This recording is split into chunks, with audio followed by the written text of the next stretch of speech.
지난 시간에 이어 이번 시간에도 코로나 사태 속에서의 기업들의 채용 상황에 대해서 알아보도록 하겠습니다. 이번 시간에는 가장 핫한 바이오 헬스케어 산업인데요. 질병에 대한 경각심이 높아지면서 바이오 헬스케어 산업이 한동안 성장을 할 거라고 하는데요. 채용과 관련해서 실제로 어떤 변화가 있는지 이야기 나눠보도록 하겠습니다.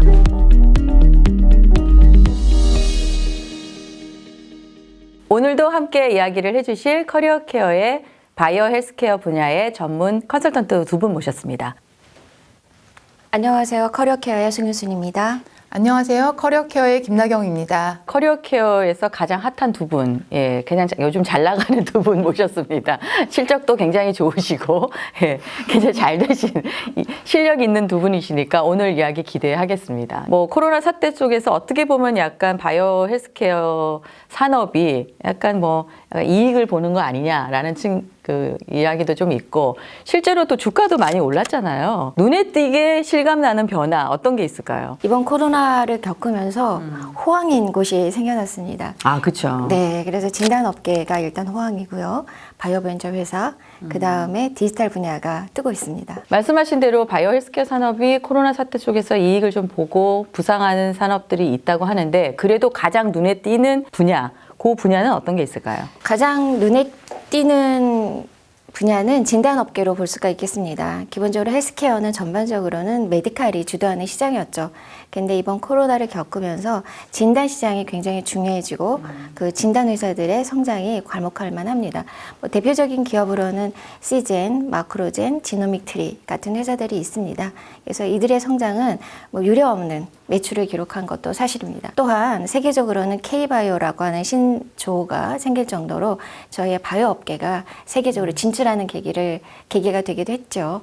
그래서 외국에 있는 모든 업체들이 저희 K바이오 업체들에게 콜을 하고 수출을 하면서 세계 시장으로 나가려고 하다 보니까 글로벌 시장에서 활동할 수 있는 핵심적인 인력에 대한 수요도 증가하고 있습니다. 근데 진단 같은 경우는 다국적 기업에서 혼도하고 있었죠.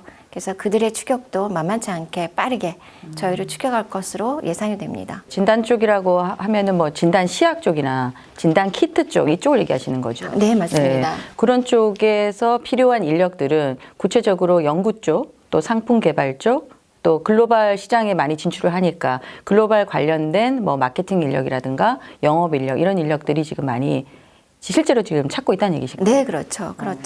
그런데 이것도 이제 반짝할 수도 있는데요. 문제는 무엇이냐면 기존에 활동했던 선도하던 다국적 회사들의 진단 회사들도 굉장히 많습니다.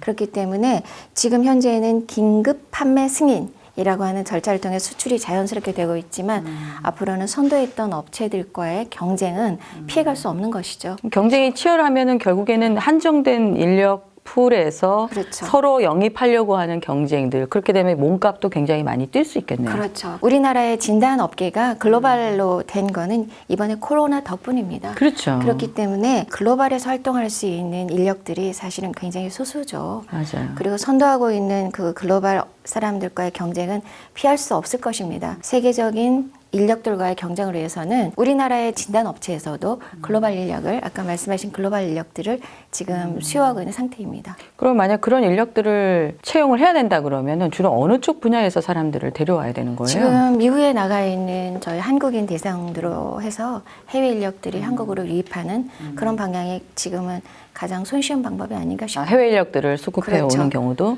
그렇죠. 실제로 발생하고 있고요. 그렇습니다. 연구 인력들도 그렇죠. 그렇고. 그런데 이제 반대로 내부에 있는 인력들도 저희는 많이 육성해야 되는 게 기업의 큰 숙제라고 볼 수 있습니다. 그러게요. 제약 쪽이나 의료 쪽이 아닌 다른 필드에서 넘어오는 거는 기회가 있어요? 좀 있죠. 저희가 이제 대학교 산학협력이라 그래서 대학교에 있는 많은 연구원분들이 이번에 진단 쪽으로도 충분히 갈 수 있다고 생각합니다. 예를 들어서 글로벌 말씀하셨으니까 수출이나 영업 쪽 인력들은 예를 들어서 전자 쪽이나 수출을 많이 하는 식품 쪽이나 이런 쪽에서도 지원을 할 수가 있나요? 그거는 조금 좀 어려울 것 같습니다. 저희 의약품의 이제 시작이라는 것이 기술 기반이고 지식이 없으면은 영업을 할 수가 없기 때문에 단순 영업자라 하더라도 저희 기술을 이해한 바이오 전공자라든지 관련된 전공자가 좀 유리할 것으로 생각합니다. 그럼 다른 필드에서 지원하는 건 조금 어려움이 한계가 있죠. 있다는 얘기시죠. 네, 진입 장벽이 좀 있을 것으로 생각됩니다. 갑자기 성장하다 보면은 인력 수급이 원활하지는 않을 거니까 맞습니다. 그 부분에 대한 어려움도 충분히 있다라고 생각이 됩니다. 네. 지금 진단 얘기를 잘 해주셨고 그 외에 또 어떤 분야가 있을까요? 네, 바이오벤처죠. 최근에는 실력 있는 바이오벤처도 많이 늘어나고 있고요. 상당히 큰 투자가 이루어지고 있습니다. 예를 들어서 뭐 브릿지 바이오 테라피틱스 같은 회사는 글로벌 회사인 베링거 인겔하임에 조 단위의 기술 수출을 했고요. 또 알테오젠이라는 기업도 최대 4조 규모의 기술 수출에 성공을 했습니다. 이런 결과들은 이전에는 한미약품이라던가 유한양행과 같은 대규모 회사들만 가능했던 것인데요. 최근에는 좋은 바이오 벤처들이 많이 생겨나고 있다는 증거입니다. 그리고 메지온이라는 회사가 최근에 주식시장에서 가장 핫한 회사였는데요. 이 회사는 이제 희귀약품을 개발을 해서 미 FDA에 NDA를 신청을 했습니다. 이거는 즉 신약 출시가 예고됐다는 그런 말과도 동일하다고 보시면 될 것 같습니다. 이런 성과들은 당연히 채용과 연결이 되고요. 그렇지만 이런 바이오텍들에서는 대규모 채용이 이루어진다기보다는 소규모의 핵심 인재들에 대한 니즈가 상당히 높습니다. 지금 말씀하신 대로 이제 뭐 굉장히 활발하게 지금 뭔가 비즈니스가 일어나고 있고 실제적으로 또 결과들이 나오고 있고 매출로 이어지긴 하는데 가장 중요한 건 어쨌든 간에 이 핵심 인재들, 네. 요 인재들인데 주로 어떤 직무의 핵심 인재들을 지금 찾고 있는 건가요? 대부분의 바이오 벤처들은 본인들이 가지고 있는 기술을 임상 1, 2상 단계에서 기술 수출을 해서 실제 수익화 모델을 만들게 됩니다. 그렇다 보니까 글로벌 임상, 허가, 라이센싱, 사업개발 인력들에 대한 수요가 매우 높고요. 거의 모든 바이오 벤처들에서 이런 인력들을 찾고 있기 찾고 때문에 있어요. 그럼 인력이 많지는 않을 텐데. 소수의 인력들을 많은 회사에서 찾고 있고요. 그렇기 때문에 몸값도 상당히 높습니다. 그런 인력들은 주로 제약회사에 있는 사람들인가요? 네, 그럼 결국 제약회사 인력들을 바이오 벤처 쪽으로 유입하는 노력이 좀 필요할 수 있겠네요. 네, 맞습니다. 요 얘기는 사실 이 바이오 벤처에 대한 얘기가 굉장히 중요하기 때문에 그죠? 나중에 또 다시 한번 다루도록 하고요. 바이오 헬스케어 전반적인 분야를 좀 훑어보고 싶은데 그 중에서 그래서 의료기기 쪽에서의 변화, 이 코로나 사태 속의 변화는 어떤 게 있을까요? 지금 의료기기 시장 전반으로 볼 것 같으면은 충원이 되고 있는 거라서 좋다고 볼 수 있지요. 다만 이제 여기는 고부가가치 산업은 아닙니다. 이제 단순 위생용품부터 시작해서 뭐 진단할 수 있는 간단한 소모품까지 다 해당됩니다. 근데 이들 업체들은 주로 이제 중견, 중소 업체들이 많고요. 인원의 수는 충원에서 늘어난 거는 맞지만 핵심 인력이 필요한 필드는 아닙니다. 그러면 장비, 장비 쪽은 어떨까요? 장비는 매우 어려운 시장이 됐습니다. 지금 아시는 것처럼 병원 내 감염이라고 하는 부분도 케이스가 많아지기 때문에 일단 병원 가는 것을 많이 두려워하시죠.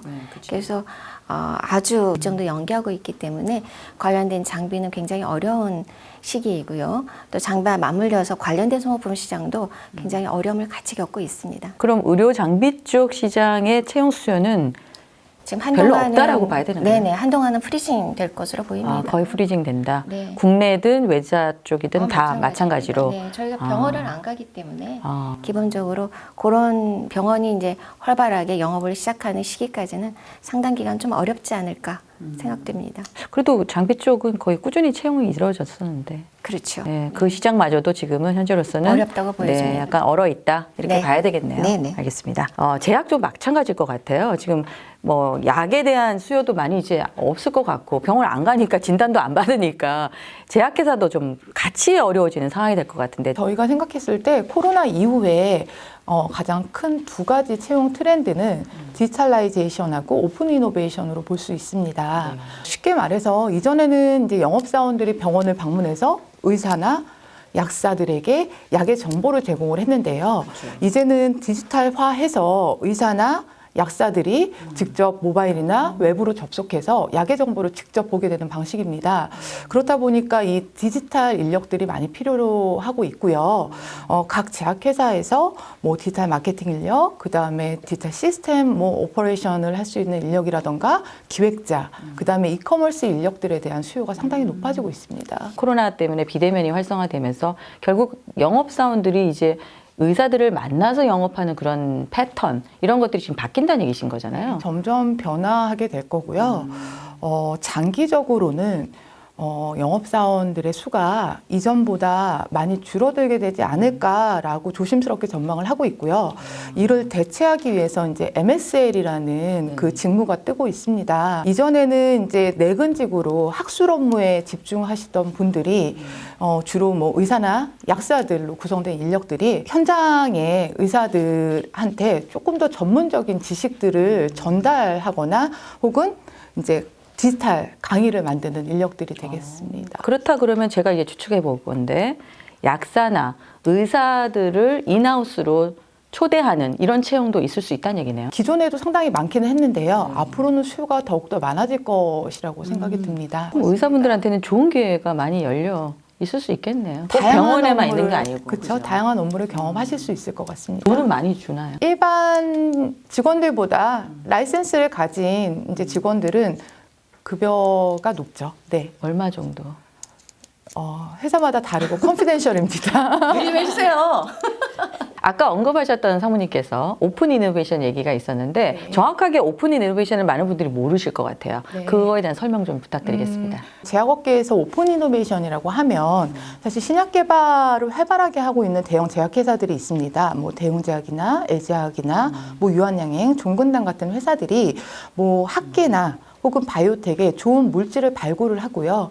이 발굴된 물질을 공동 연구하거나 그다음에 투자하거나 혹은 M&A 하는 그런 활동을 말합니다. 사실 대형 제약회사의 입장에서는 신규 연구에 들어가는 시간이나 비용을 크게 세이브할 수가 있고요. 근데 학계나 바이오텍 같은 경우에는 대기업의 시스템을 이용할 수 있고 또 투자를 받을 수 있기 때문에 서로 윈윈하는 시스템이 되는 것이죠. 그 오픈 이노베이션 환경에서 그러면 추가적으로 채용들이 일어난다는 얘기에 관련한 직무들이 있어요. 네, 맞습니다. 왜냐하면 좋은 기술을 발굴할 수 있는 눈이 있어야 되고요. 또 이 회사의 미래 가치를 판단할 수 있고 검증할 수 있는 역량이 필요하다 보니까 어떤 바이오에 대한 지식 수준을 갖고 있고 이 딜 스트럭처를 짜서 투자나 M&A를 할 수 있는 이런 융합형 인재들이 지금 상당히 뜨고 있고요.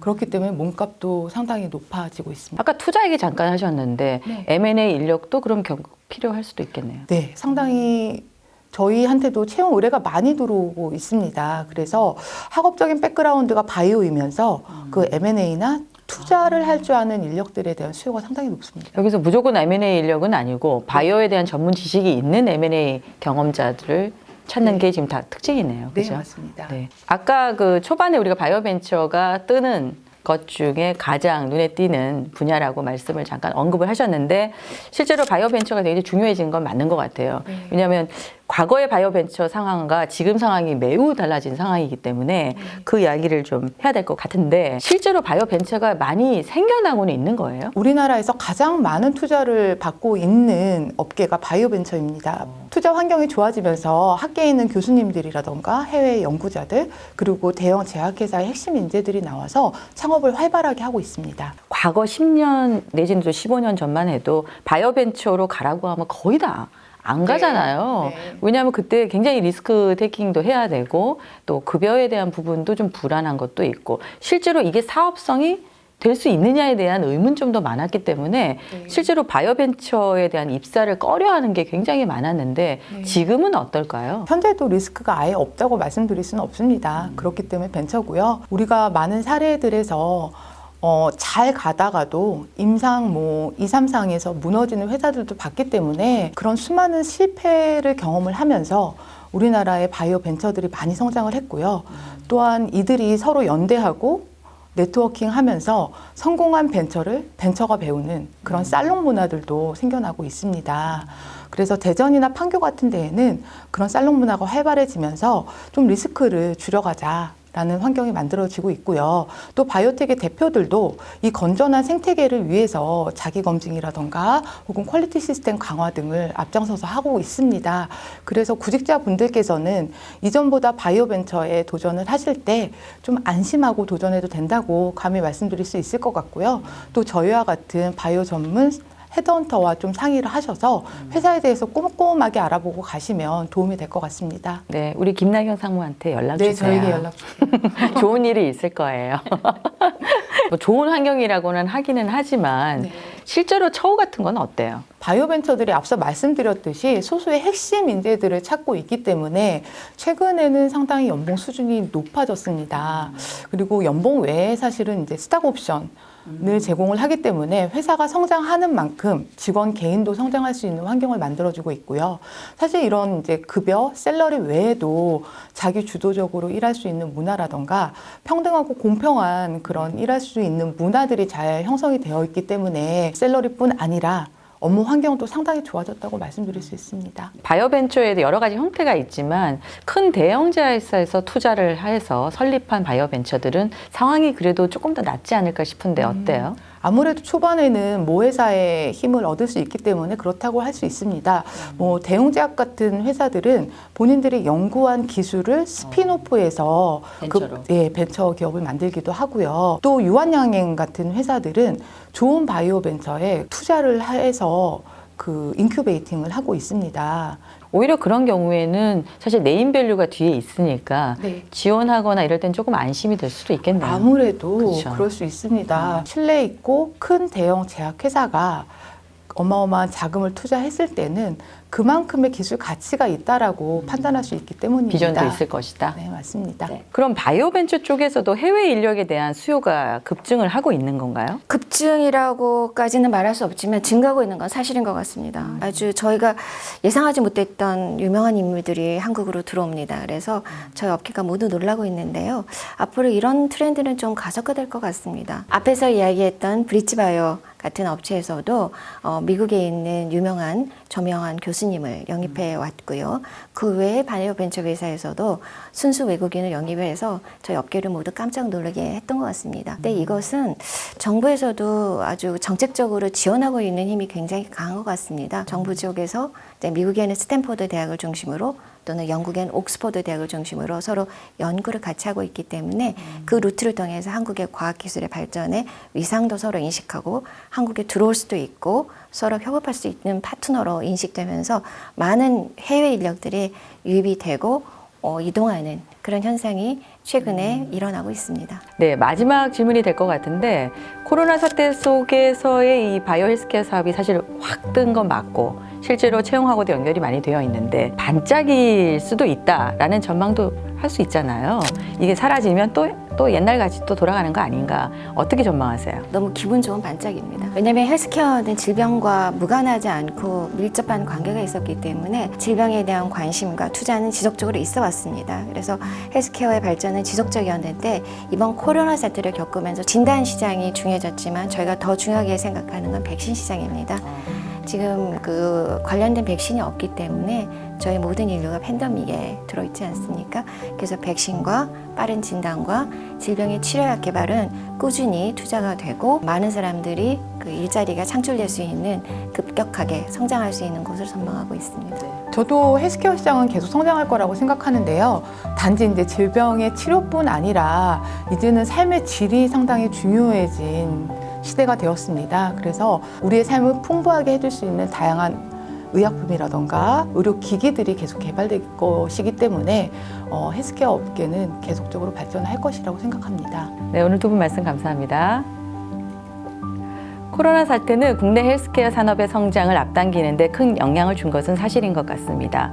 이번 기회를 발판 삼아 글로벌 시장으로도 큰 성장을 기대해 봅니다. 그러기 위해서는 좋은 인력을 채용하고 키워나가는 것이 필요해 보입니다. 오늘 자비스는 여기까지입니다. 시청해 주셔서 감사합니다.